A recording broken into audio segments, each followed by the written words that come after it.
ES Audio. From the Evening Standard in London, I'm Mark Blunden, and this is The Leader. As we've seen at Westminster, the herd instinct is powerful. When the herd moves, it moves. And, my friends, in politics, no one is remotely indispensable. After more than 50 MPs resigned in a painful 24 hours for Boris Johnson, he's gone. It is clearly now the will of the Parliamentary Conservative Party that there should be a new leader of that party and therefore a new Prime Minister. And I've agreed with Sir Graham Brady, the chairman of our backbench MPs, that the process of choosing that new leader should begin now. That was the outgoing Prime Minister at the ominous Downing Street lectern at lunchtime, and it's 2 years and 348 days since Johnson became resident of Britain's most famous address, the same as Neville Chamberlain. And while his innings weren't as long as Theresa May or David Cameron, he does beat Gordon Brown and Sir Anthony Eden. In the last few days, I've tried to persuade my colleagues that it would be eccentric to change governments when we're delivering so much. So what or who did for the scandal-riddled PM in the end? Well, the knife was certainly twisted by Nadhim Zahawi, who called for Johnson to go just a day after being made Chancellor. The pounds had a bounce, and while the Conservatives seek to anoint a successor, Labour are calling for an election to let the British public decide for themselves. The country's crying out for change. We've been stuck with a government that's not been functioning in the middle of a cost of living crisis. And now changing the person at the top of the Conservative Party is not going to make any difference whatsoever. People want change, a fresh start for Britain. So who's the best person to get our country back on an even keel?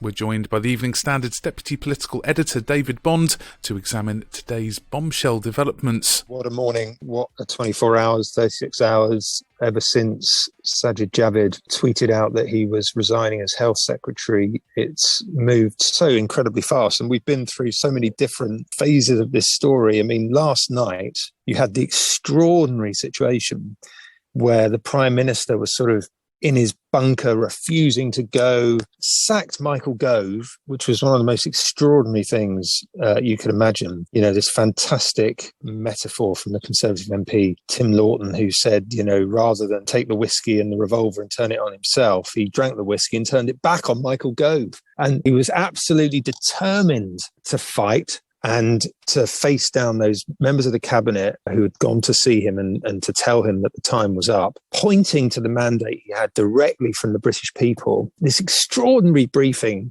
from a number 10 source that, you know, Gove was a snake and all this sort of language. It was really, really incredible. So this morning, you know, we sort of turned up the standard political team here at Westminster thinking, you know, you don't imagine he can stay, but, you know, it's Boris Johnson and, you know, anything is possible. He's such an unconventional Prime Minister and such a maverick. But the resignation started before we'd even got to our desks, all culminating in that amazing letter from Nadhim Zahawi, who just 24 hours earlier had been on the media round defending the Prime Minister and talking about how he'd been put in place to help grow the economy and dangling the prospect of tax cuts to try and win support from the Tory backbenchers on the right.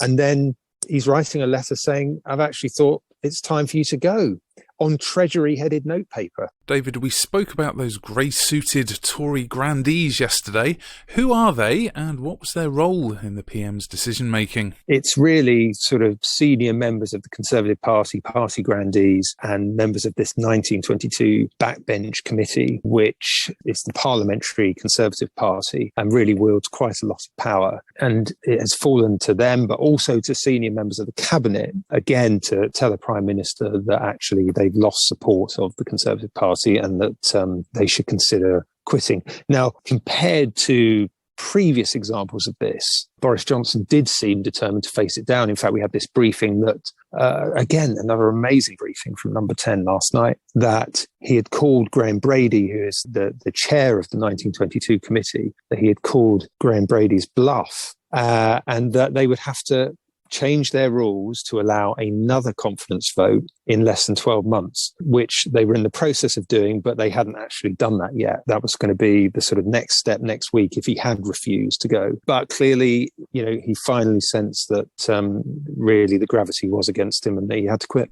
Any word on what the atmosphere's been like in number 10 this morning? Government is, it might be overstating it to say it is not functioning, but it is definitely wobbling. And he has tried to offer, and this may have been another factor in his decision to resign finally. He was probably struggling to fill a lot of those posts. And there were probably senior civil servants saying to the Prime Minister, look, there is a genuine risk that government could be paralysed here. So I think speed is of the essence. And of course, now a lot of the concern in the Conservative Party is that he has said, all right, I will go, but I'll stay in place until October. Now, so even Boris Johnson's resignation isn't going according to plan, because now there is a real fear that he can stay in place for months. And I think that just becomes, to a lot of Conservative MPs, completely untenable. They want him to go, and they want him to go now. And I think that's why you're probably seeing, sort of the thing being speeded up. He will also want to make sure that on his way out of the building, he tries to start framing his legacy, because when all is said and done, he will be the Prime Minister who can point to having delivered Brexit, and he will want to trumpet his other achievements, the vaccine rollout and the UK support for Ukraine following the invasion by Russia. So I think that will be part of his thinking now that he has been persuaded to go, to try and go with some dignity, but also to try and go with an attempt to try and frame his legacy. What's your take on the physical and emotional toll this has all taken on Johnson? In photographs, he's been looking pretty knackered recently. It's only a week ago I was in Spain in Madrid at the NATO summit, and Boris Johnson had been away by the time of his end of summit press conference on the Thursday. And, I have to say he looked tired, but he looked in very good form. He looked like he was enjoying being on the sort of world stage, and he'd had a good period on the road at the G7 and at the Commonwealth Heads of Government in Kigali. And it's just very hard to believe that just a week later, he's gone. Even though for months we've been sort of building up to this point, it just seems incredible that actually it's happened. And yes, he's definitely, the toll must have been taken on him and his family. There can't be any question about that. It is an incredibly difficult job in any circumstances, but to do it in the way that he has done it, constantly is over the last, 6, 7 months, 8 months, 9 months,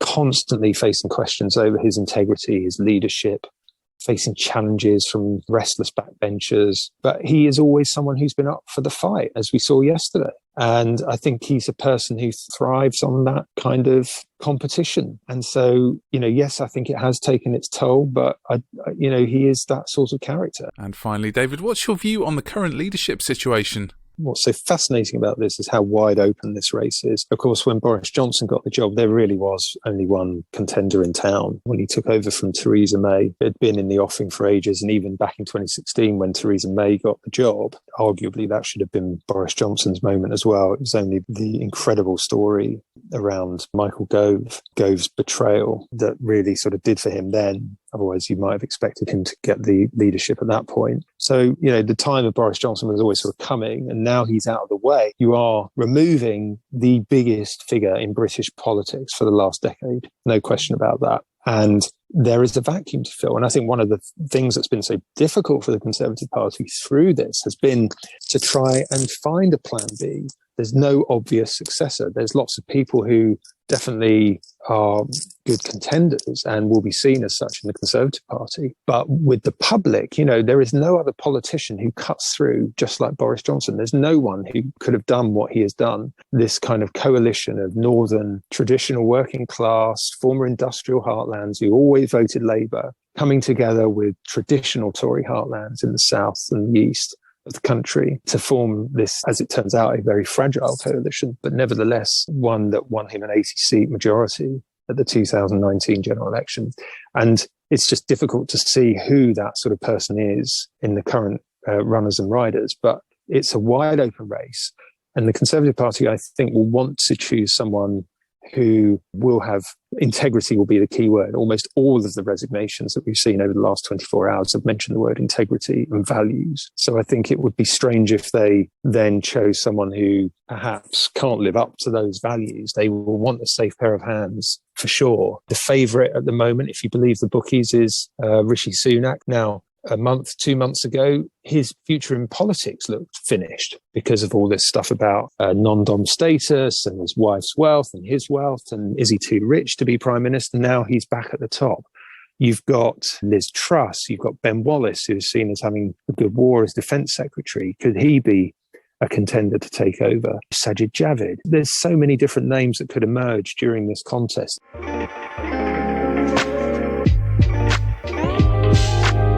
David Bond there. Go to standard.co.uk to get more analysis and breaking news from our political team, or read the Evening Standard newspaper.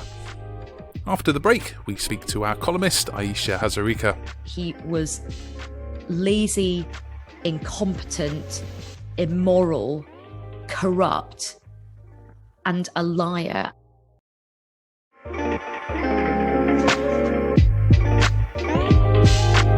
Welcome back. How did we get to where we are now, and what has Boris Johnson left behind? The Evening Standard's journalists and commentators have been covering the saga throughout his time at Downing Street. Our columnist Aisha Hazarika has been one of his biggest critics. She spoke to David Marsland. To be honest, Aisha, I'm not entirely sure where to start with this one. There's just been so much coming out in the last couple of days. At the time of his resignation, there were still more ministerial resignations coming out. I mean, this is pretty much the definition of chaos, isn't it? I mean, I remember that very famous tweet that David Cameron posted in the run-up to the 2015 general election campaign, which said Britain faces an inescapable choice, a Conservative government or chaos with Ed Miliband.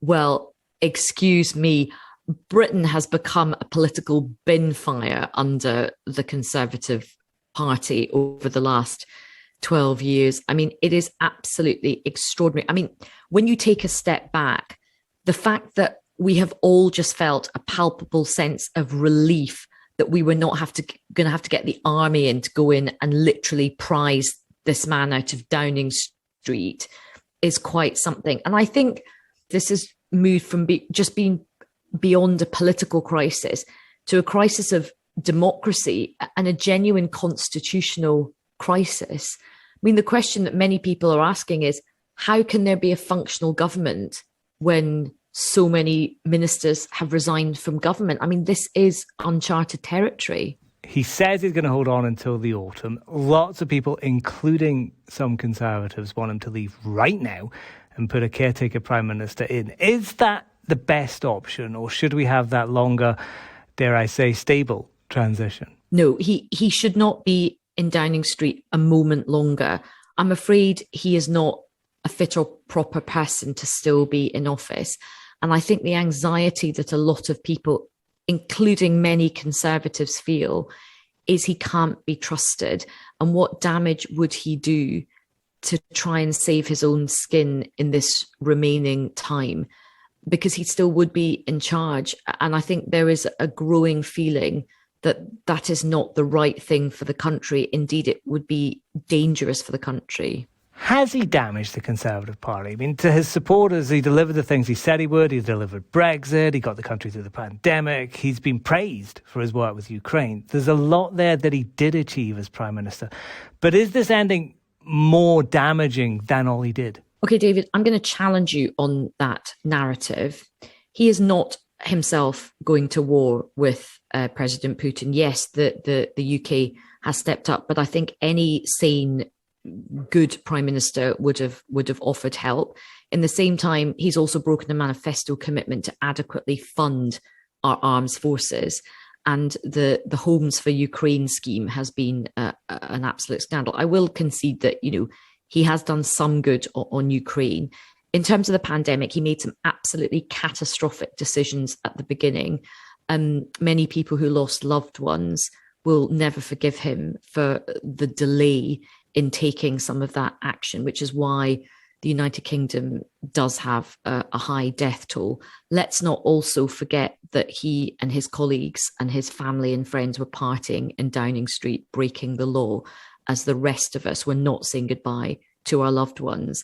And in terms of the vaccine rollout, yes, Britain did well on the vaccine rollout, but so did lots of other developed countries. And he wasn't one man going around jabbing lots of people. That was done through a network of community NHS hospitals and the whole, framework of the NHS. And in terms of getting Brexit done, we have not got Brexit done because we are literally about to enter some kind of trade war with the EU over Northern Ireland. And of course, this morning, the Northern Ireland Secretary has resigned. And I'm afraid this man's lying is probably one of the reasons why Brexit got over the line. I know so many people, I speak to so many people all across the country when I go around, doing speeches and doing events and things, where people, particularly, business people, will come up to me and say, I voted for Brexit and I voted for Boris Johnson and I wish I could go back in time. I feel really misled. My business has suffered and I think there's going to be grave consequences. So I really push back. And I think the media has been very lazy with this narrative. They've just sort of swallowed the lines that have come out from the diminishing group of Boris Johnson loyalists. We have to do some critical thinking here. What Boris Johnson was good at is deceiving people. He was the ultimate salesman. He was the kind of guy who was like, here, I'm going to be the sale of the century. No doubt he had charisma. No doubt he was very different. But I think some of us were not fooled by the kind of bonhomie, he's such a great guy, he's Mr. Fun Times. I'm afraid history, and many of us said this at the time, but history will show him to have been pretty much the worst prime minister we have ever seen. He was lazy, incompetent, immoral, corrupt, and a liar. And I'm afraid he has done a lot of damage to this country and our standing in the world. We did say that at the time. I remember you coming on this podcast and being very concerned about Boris Johnson becoming Prime Minister. Was this ending inevitable? I think what's really interesting is I remember the night of the 2019 general election when the results came through and he got that stunning victory. And I remember thinking, gosh, an 80-seat majority, because I've worked in government and I've worked in opposition.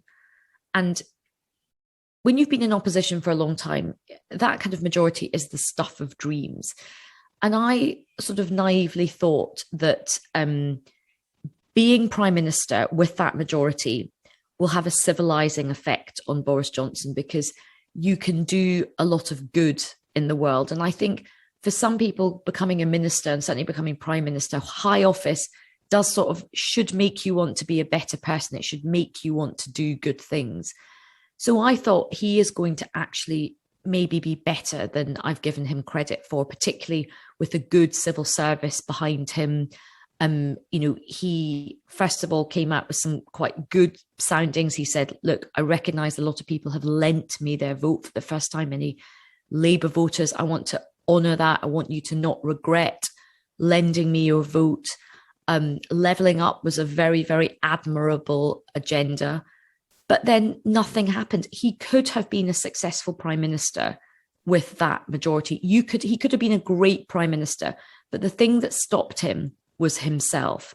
The thing that stopped him was the lies, the laziness, the incompetence, the not really wanting to apply himself to anything and always reaching for the sort of lazy culture war, divisive option at any point.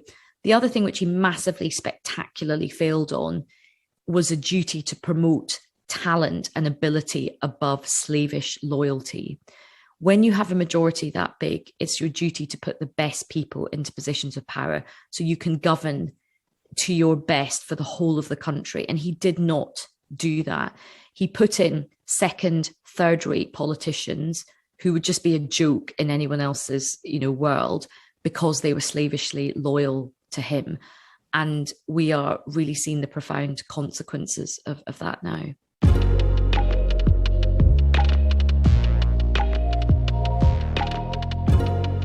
can read more from Aisha Hazarika in the Evening Standard newspaper or online at standard.co.uk, where you'll find our live blog bringing you all the latest developments. The Leader podcast is back at 4 p.m. tomorrow.